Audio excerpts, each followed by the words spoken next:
Hi, JMIR publication followers. This is Dr. Jennifer Joe, JMIR ambassador. Today, I am delighted to be interviewing Dr. Rami Puzis and Dr. Dea Cohen. I'm delighted to be interviewing them on their publication in the Journal of Medical Internet Research. The paper is titled "The State of Mind of Healthcare Professionals in Light of the COVID-19 Pandemic." Love to just get started with if you could give me a quick introduction on who you are, a little bit of your background, and where you're calling in from. Hi, I'm Dea Cohen. I'm a nurse and a researcher in the Department of Nursing at Ben Gurion University of the Negev. My expertise in the field of emergency preparedness and response about resilience of communities, healthcare professionals, and etc.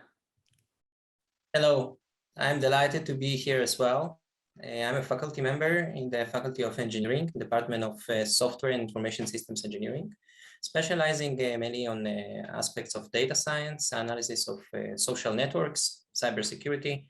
And here we are talking specifically about the data collected from social networks. Congratulations on the paper. I'm really interested in understanding this is the first time we've really analyzed clinician sentiment over time and how it's responded to large world events such as this. What inspired you to do this analysis?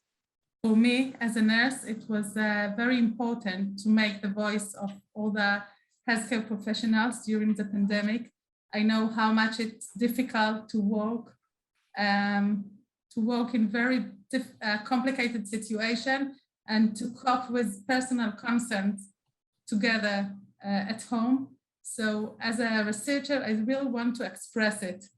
So I thought about ways that we can analyze this issue, and I connected with Rami.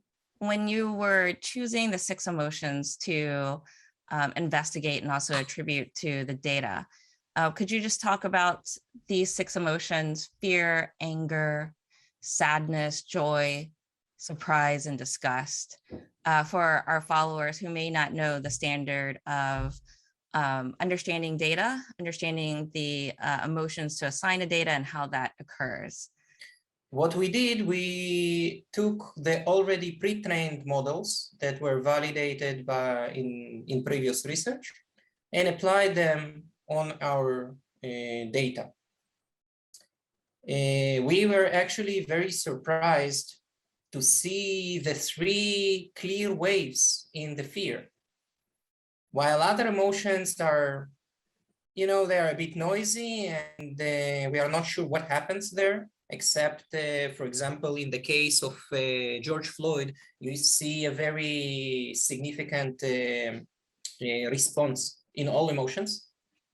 But in fear, we saw really 3 clear waves corresponding to 3 COVID waves. And thus, this was the trigger to start deep diving and analyzing what indeed happened to the emotions and how did HCPs responded on the emotional level to different events and to the pandemic waves. There are 2 key findings from the paper, or 2 major findings that I took away. First, this concept of fear and healthcare professionals having fear and being able to anticipate the next wave of the pandemic.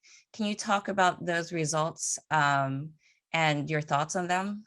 When I spoke with physicians in Israel, they told me that before the pandemic started, they walked and they saw a lot of sickness or something, and they felt that something is wrong, something is unusual. And then all the development of the pandemic started, but they felt in their clinic that something is not regular. Those are such important points. The other point that I was struck by your paper was the degree of sadness that healthcare professionals felt. And my understanding is that the degree of sadness during the pandemic has been so great that the lowest amount of sadness doesn't touched the highest amount of sadness from 2019. Right. This is what Odeya mentioned earlier, that we can see the constant increase in the gray line here in the shared screen. And most of the time, the gray line is above the maximal levels of sadness during 2019. And the most striking thing is that, like, unlike fear and anger, which respond to some events or to the pandemic waves and kind of get back to normal, the effect on sadness is accumulating, and sadness doesn't drop back to normal levels after each wave. It's a very long-term effect, and this is what have struck us the most. So in closing up our interview, I'd love for you to talk about the results that you've seen, how you're hoping that public health professionals, politicians, leaders take this data, use it, and what it can do for us coming through the pandemic. And then your thoughts on what research you think needs to be built on top of this. I say that healthcare professionals are a core component in emergency preparedness and response, especially in pandemic, not only, but especially in pandemics. And there is a need to maintain the capacity to work during these emergencies. And the COVID-19 pandemic was really a very unique episode or emergency. But if we look about climate change emergencies and about natural disaster that could become, I think that there will be very, very large scale emergencies, and we have to learn from this case to the future. So maybe this study will be a basic for further learning. This is Dr. Jennifer Joe, JMIR Ambassador. I want to say a big thank you to Dr. Rami Puzis and Dr. Deya Cohen. Big congratulations on your paper, and very excited to see more about what you guys do in the future. Thank you for taking this interview today. Thank you very much. Thank you. Thank you. We were not alone.